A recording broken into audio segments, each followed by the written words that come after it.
Hey guys, Ed Bassmaster here, and I am on my home lake out in Pennsylvania, northeastern PA. Today I'm out here by myself. I'll show you my boat real quick, the layout.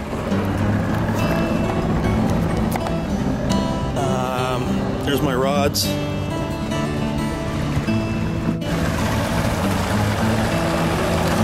Now this is a 20-foot Procraft with a 200 horsepower motor on it. On this particular lake, that is the biggest motor you can have. When you're running a boat on the water, you have to have a coffee. Let me tell you something. You just have to have your coffee. As Tony Silverman would say, you have to have your coffee, honey, baby.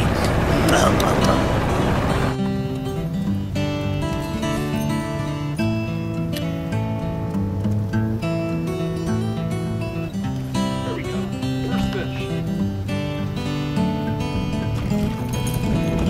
First fish. Woo! So I set that camera rolling. It was rolling for maybe, I don't know, 5 minutes.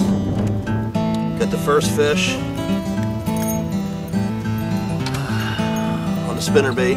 A lot of guys don't like to fish spinnerbaits. I mean, they kind of like, it seems like they kind of died out. But I still love spinnerbaits. I still catch them on spinnerbaits. You guys ask me a lot of questions through email, and I'm going to try to answer some of those questions. Like, one of the most frequent questions I get is, how do you cast a bait caster? And of course my phone is ringing, so excuse me. Alright, so I was talking about throwing a bait caster. They're really easy. A lot of people, when they first try them, they get intimidated by them because you get a lot of backlash if you don't know what you're doing. A lot of bird's nest. Once you learn how to use them, they're pretty easy. And if you're fishing for bass, it's pretty much all you're going to use for the most part. I mean, I have 8 rods on my deck, and they're all bait casters except one. I have one spinning rod. Alright, the most important thing to know when you're throwing a bait caster is you have your button here, you have your release button there. When you push that button, you want to hold your thumb on the line. And what that's going to do is it's going to stop your lure from falling. So there's my lure, and my thumb is on the line. If I take my thumb off the line, the lure falls down. So when you cast, keep your thumb on the line. And right before, a split second before that lure hits the water, press down on it. Why? Because if you don't, your spool's going to keep turning and you're going to get a wicked backlash. I just started using Dobbins rods. This is a Dobbins Champion Extreme 7-foot 4-inch rod. It's a spinnerbait rod. It's a great spinnerbait rod. You can use it for other things as well, but this is my spinnerbait rod here. I just started using Dobbins rods. For the price and what you're getting, these are awesome rods. I suggest you try them out. I bought one from Cabela's a few months ago. It was the first Dobbins rod I ever bought, and I fell in love with the rod. It was better than any rod I've ever used.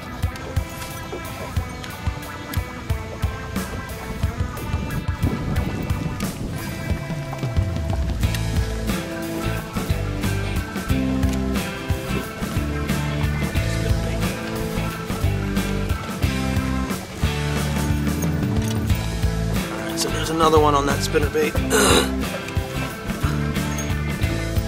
It's the War Eagle,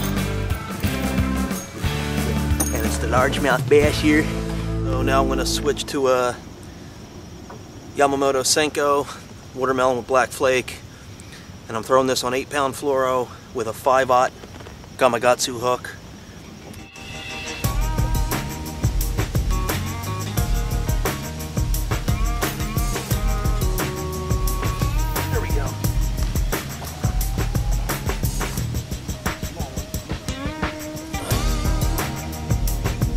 So, first cast on the Senko.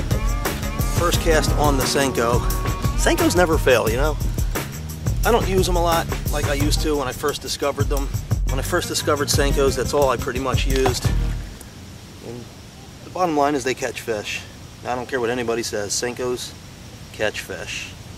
I would say probably 8 times out of 10, if you get hit, it's going to be on the initial fall. So as soon as you cast that Senko in, they're going to get it on the initial fall. I usually, when I fish a Senko, I cast out, I let it fall. I might pop it a couple times and then I bring it right in. I don't let it sit out there very long at all.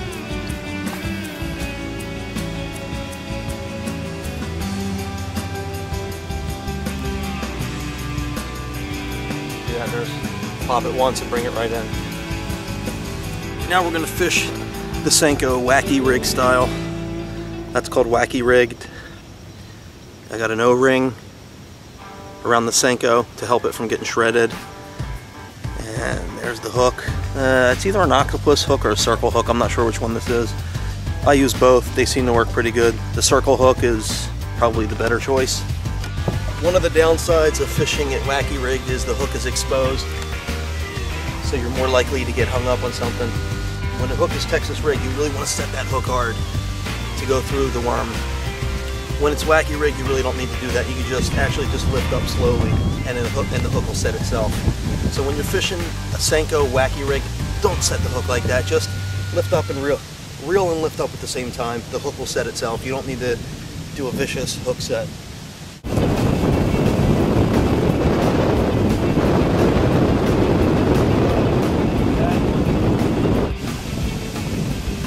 Here we go. This one ain't. Oh, he came off. Another one came off, man.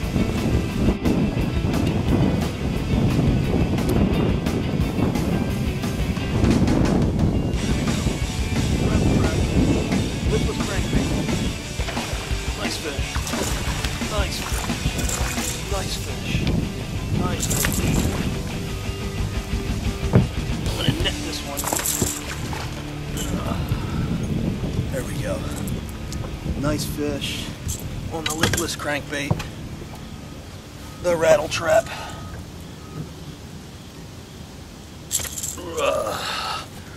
Early fall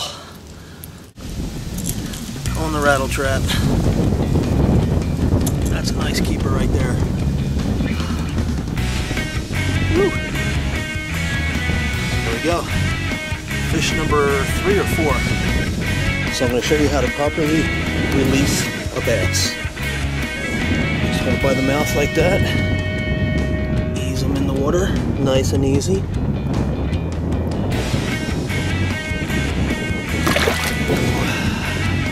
There we go. And that's how you release a bass.